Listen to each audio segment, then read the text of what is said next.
I was thinking about one thing I adore about people who are in 12-step programs, and that is that they can admit their stuff like freely and somewhat easily. They can own their screw ups.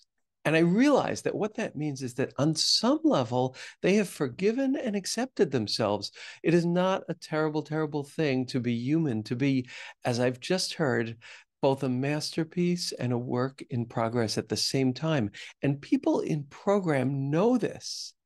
And I'm realizing that when we own our stuff and how we messed up, that presupposes on some level that we have forgiven ourselves to at least some degree. And that's a blessing that comes with owning our stuff. Tomorrow, I'm offering a workshop on dating at one of the most moving conferences I know. It's the Gay Sober Men Conference held every year at New York Pride Weekend. Speaking to this community of beautiful, open men is one of the highlights of my year. Thanks so much for listening.